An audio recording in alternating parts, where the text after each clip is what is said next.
So my name is Benno Dunkelsbühler. I'm the Chief Sherpa and CEO at Realign. We help companies reach the next mountaintop. Our why, our reason for being is really open minds and strong hands. So we're really all about the execution of helping companies grow significantly and proactively. So let's dig in here. The trade war. It's been going on 3 years now almost. I guess since January 2017 when Trump took office. And in the short term, I think everybody has been in sort of a coping mechanism posture. And there's sort of that one-third coping strategy, an absorption strategy. A third of the cost of tariffs is being absorbed by vendors. They just sort of bake it in, try to not increase prices. A third of it is borne by factories in China that are trying to lower prices to offset the tariffs.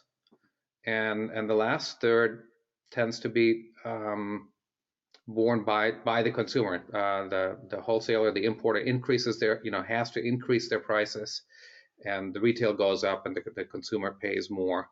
So in the short term, I think we've all been coping, absorbing, and feeling a little stuck because there is this, we're feeling stuck because there's no China like China, right? Last week, I listened to a speaker from the National Retail Federation, the NRF, and their stance in terms of the long-term view on trade wars comes down to sort of two separate things. I'm going to take myself off video here so we can just focus on the PowerPoint. The two most likely scenarios on the trade war is one, there'll be a trade war truce where both parties will sort of take their finger off the trigger. Tariffs would be lowered or eliminated again.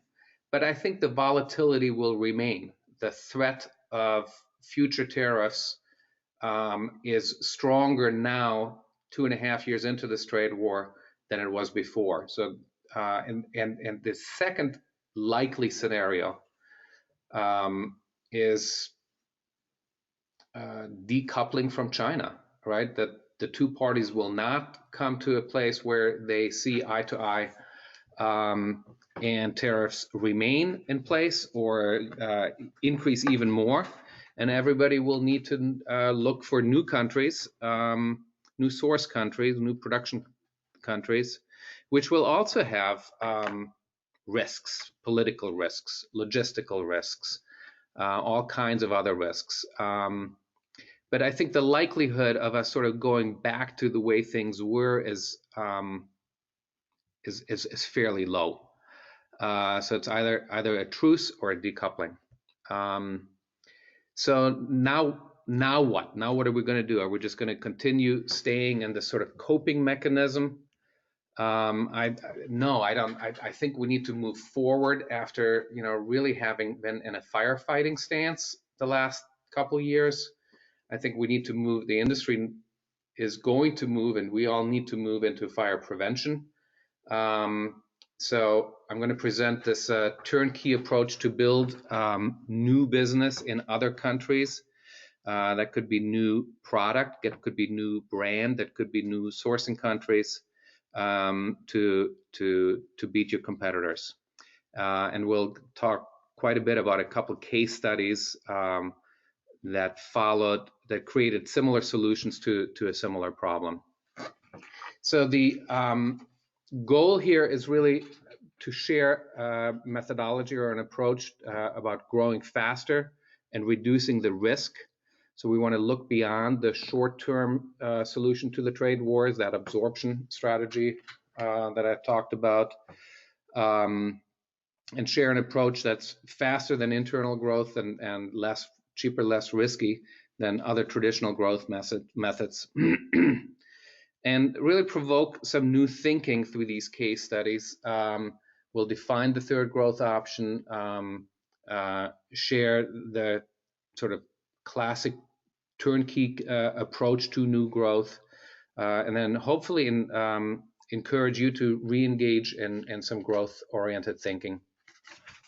So I'll give a quick 60-second introduction of myself with these two concepts of getting unstuck and a growth mindset. I moved to America as a 16-year-old teenager, kind of watched my dad getting unstuck. He was sort of stuck in his professional life prior to us moving from Germany to the US. And I watched him build a very interesting organic venison business in America, in upstate New York. Another story for another day, but it was a big move, big story behind that. And it really instilled a growth mindset in me. So I think all of us, get stuck at times. I think some of us are stuck a little bit in this trade, in the mechanics of the current trade war. So life and business is about getting unstuck and about cultivating a growth mindset.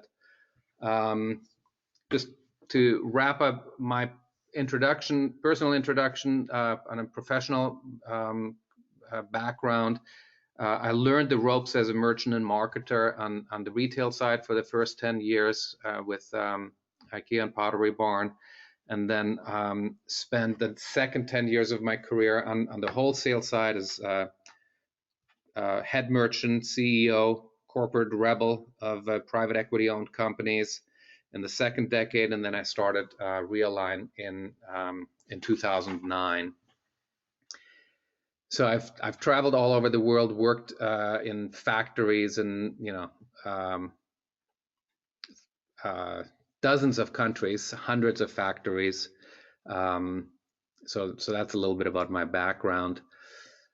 So when we're talking about the third growth option, when we think about growth, we usually think about it as a binary choice: organic or acquisition. Growth through organic growth or acquisition. Organic growth is what I'm calling option one, and it's really about running and optimizing the business, and that's very different from the second option, which is acquisition, where you're buying access to markets, buying access to capabilities. In terms of the trade war scenario, there are companies that are, have all of their sourcing tied up in China. They might buy another company that has figured out sourcing in a country outside of China, where tariffs are not the issue. But we're looking at a third option here, which is about building new categories, sometimes in new countries, building new channels of distribution, or just developing a better go-to-market process for the core business.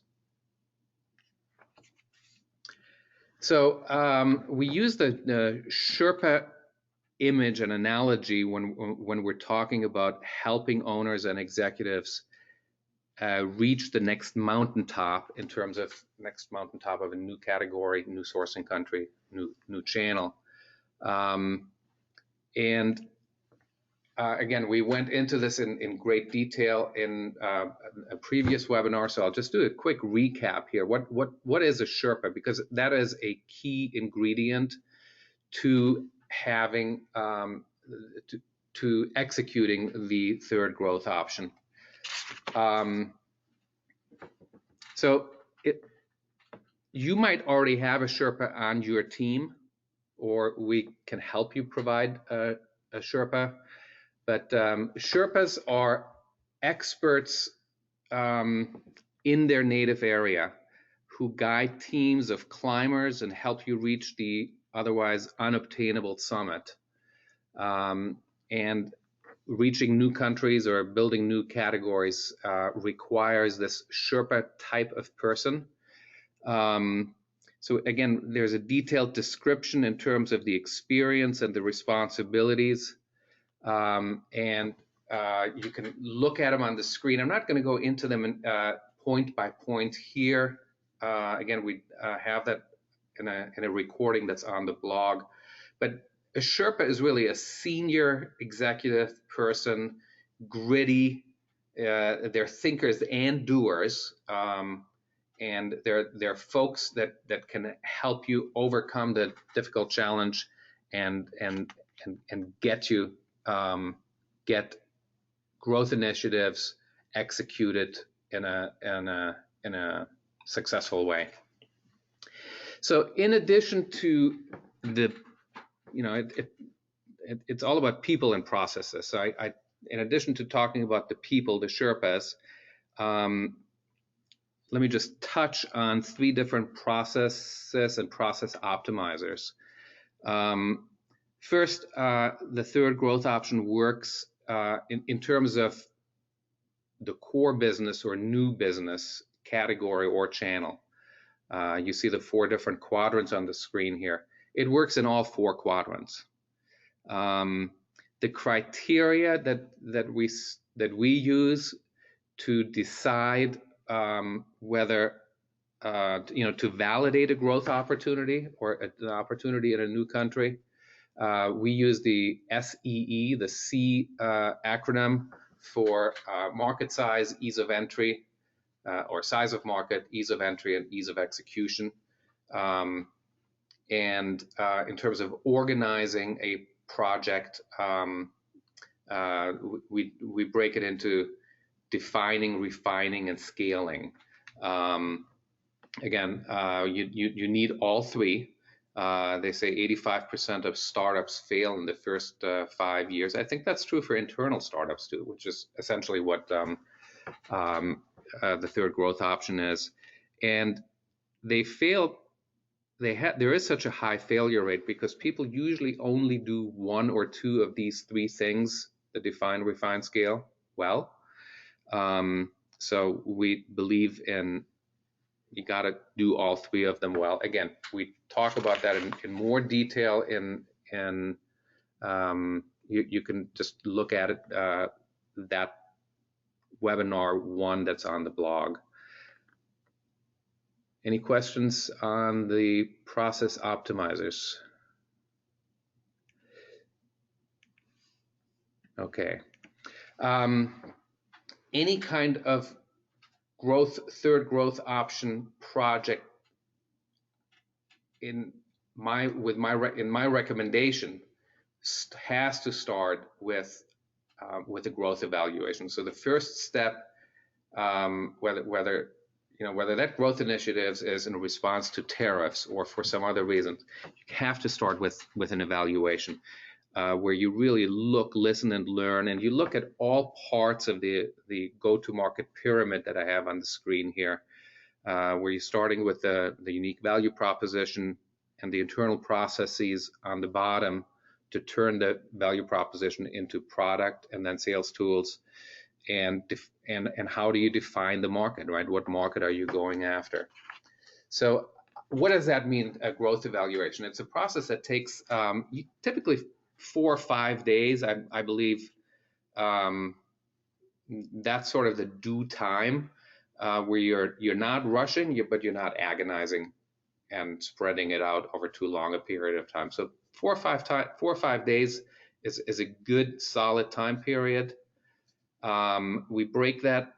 I recommend breaking that half of that time on input, where you're asking all kinds of questions, these 40+ questions around the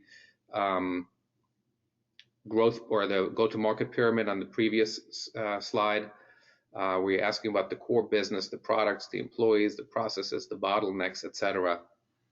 And then half of the time is building, articulating, and writing a presentation to the stakeholders that I recommend putting into these 3 parts. Number 1, assessing the current situation, the good, the bad, and the ugly. That's needed for alignment. 2, you have to define the opportunity. And in defining the opportunity, let's say you say, you know what, we're going to put these 3 product categories and source them out of Indonesia or out of Vietnam instead of China. You need to dare to name the revenue goal. Is that a $1 million opportunity or a $12 million opportunity after a year or after 3 years? Defining the opportunity with a revenue goal is key to this process. And then finally, the execution steps, what I call the W's, the who, what, when, why, how are we doing it? So those 3 parts, situation, opportunity, and execution steps, are what makes up a good growth evaluation. So here's a quick picture of a what I call this turnkey growth option to add new sourcing country, new products. Number one, start with the growth evaluation. We just went through that. The solution can be, can just be a new product. It can be a new sourcing country. It can be a new brand or maybe a sub-brand, and the case study we'll share later has a new brand associated with going to a new country. Then your Sherpa or Sherpas have to roadmap it, and the roadmaps, of course, vary depending on the solution we're going after, whether it's a new brand, a new country, or maybe both. Then you have to assemble the right team so that these Sherpas don't distract from your core business. And then lastly, Sherpas executed. Again, that's going to be a cross-functional approach. It's not just about sourcing or just about product development and design or just about channel development. It's depending on this particular situation, Sherpas will have to execute across different functions. And there's a big just project management and accountability piece to doing that well. And just because I think it was Peter Drucker who said, no plan survives impact with the customer, you'll need to adapt throughout that process. So whatever roadmap you come up with or we come up with on day 1 will probably change on day 3 or week 4. So it's about adapting and collaborating. I'll give you a quick case study, one that I'd used in a prior webinar, so I'll just spend a couple, 2 or 3 minutes on this one, but I stuck it in here because in terms of the trade war scenario, this one involved 4 different countries, so I think it applies. This was a Midwestern lighting distributor who wanted to add a new category and asked us to run with that project. They had hit a growth ceiling. They had lots of different ideas, but not enough bandwidth on the team. The core team was fully engaged in running and gunning, as that CEO always said, in their lighting business. So there was no product strategy for the new category. There was no product pipeline. There was no sourcing base, no factories. And there was no sales and inventory visibility to manage the potential growth of that new category. So the approach that we're describing here resulted in this scenario. In the first year, the Sherpa developed a product strategy, a market map. In other words, what product will be sold to what retailers at what price. Developed production preparation, developed sources and factories and costing and QC processes to make that work, and then developed sales support, and also developed a little bit of revenue. And the first year went from $0 to $3 million. So we talk about being very execution driven. You got to hit the revenue line. In year 2, it became about next generation product, more sourcing, added more Sherpas, and reached $10 million of new revenue. And then in year 3, it was about inventory and financial controls and operational disciplines, because this business was growing so fast that now the CFO became a little bit nervous that SKU proliferation, et cetera, would take over. So the Sherpa team helped with operational disciplines, and lo and behold, year 3 reached $26 million worth of revenue. Again, in 4 different countries, 3 of them outside of China. So this third growth option case study is one where it was definitely faster than internal organic growth. If you had asked the lighting team to distract themselves from the core business and then do the new furniture development, it probably would have been slower, and it was definitely cheaper than going out and buying a $26 million revenue company. Okay, another case study. This was one, it started as a channel expansion case study, but could easily have been a tariff avoidance project, because we tethered the front end sort of market part of this with the back end supplier challenges. So it became a very good example of this turnkey third growth option. So this was a global distributor that needed new branding and new sourcing for this new distribution channel. And that required new processes, front end and back end. On the back end, it was instead of selling 40-foot containers to chain stores, they were selling, one item to Jane Doe in North Dakota. So MOQs needed to be changed, packaging specs needed to change, therefore pricing changed. Timeline of the supply chain process very different. Dropship processes needed to be developed in the U.S. And on the front end, on the consumer facing, customer facing, a new brand needed to be developed. We ended up calling it Decor Therapy. SKU selection and uploading needed to be developed because this was an e-commerce strategy. And then pipeline visibility for the SKU content, for sales, for inventory became a big challenge that needed to be addressed. Again, going to new countries for sourcing, it's not about finding just the same SKU in a new place. It's usually about a new front end and back end process that has to be developed for that new country. So when we did the growth evaluation for this particular Decor Therapy project, we had to define the prize, right? I told you need to define the set the revenue goal and the gross margin. For us, the prize that the client had given was, hey, we have $2 million worth of obsolete inventory. Can you get rid of that instead of selling it for 50 cents on the dollar?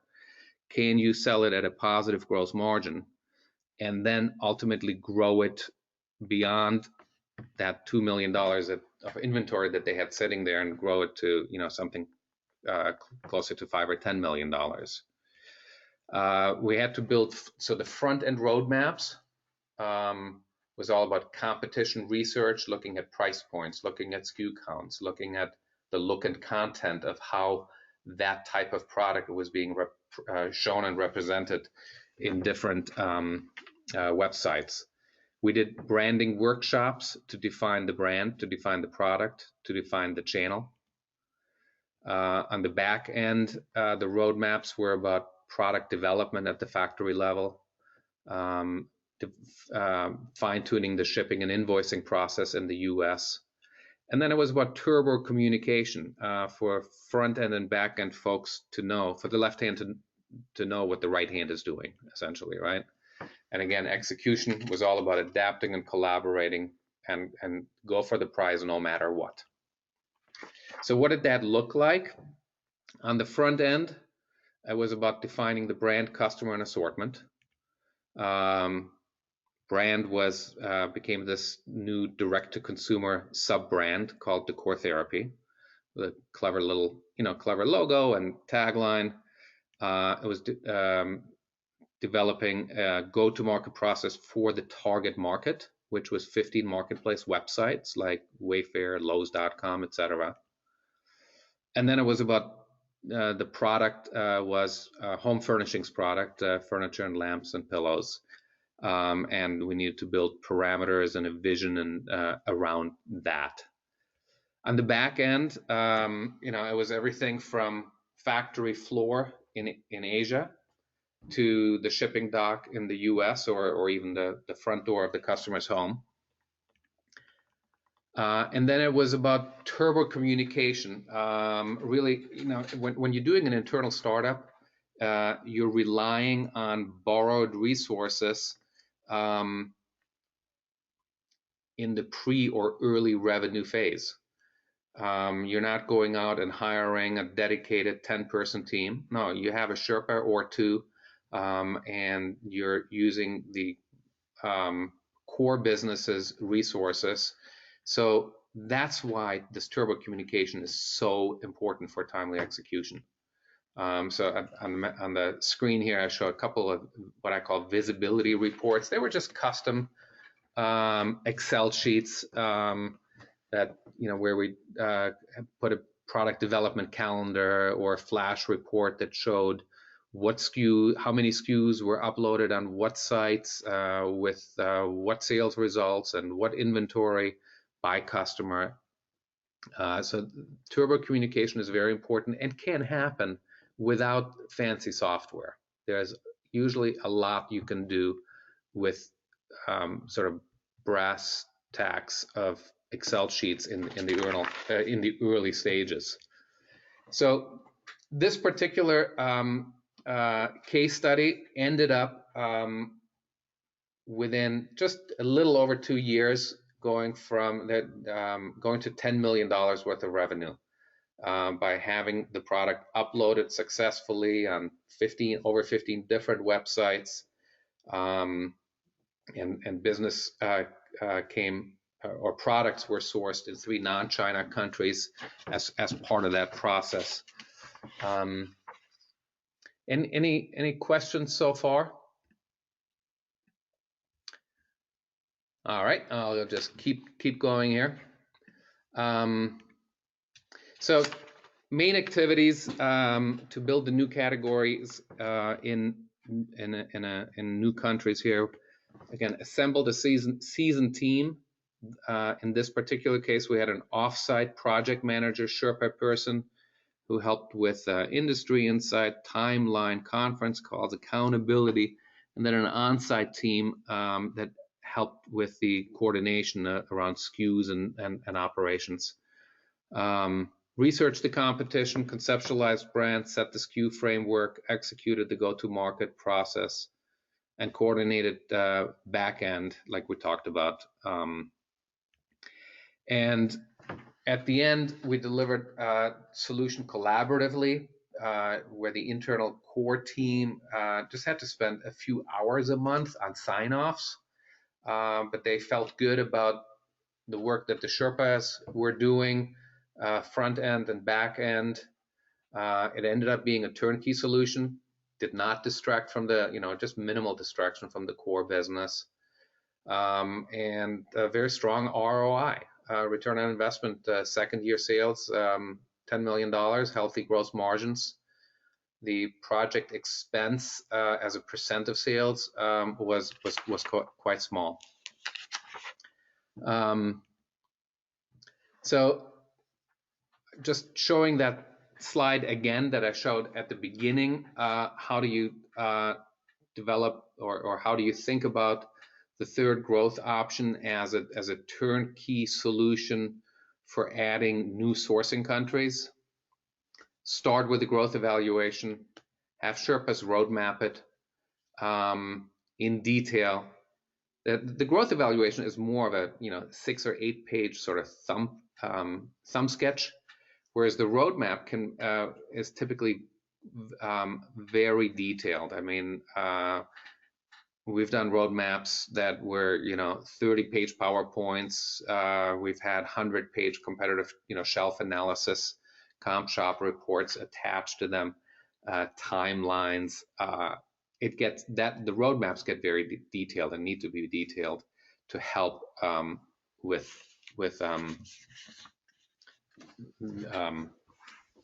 successful execution. So the long-term view of the trade war, again, it comes down to, I think most likely, I think the NRF is right, the National Retail Federation is right. One of two outcomes: either a truce with continued volatility and risks of tariffs, where we need to be ready to potentially go to non-tariff countries, or a more drastic decoupling from China, with this constant need to pick up and move and build a new business in a new country. And this third growth option it's a proven approach, where you're not just coping with a trade war, but you actually get to play offense, and grow.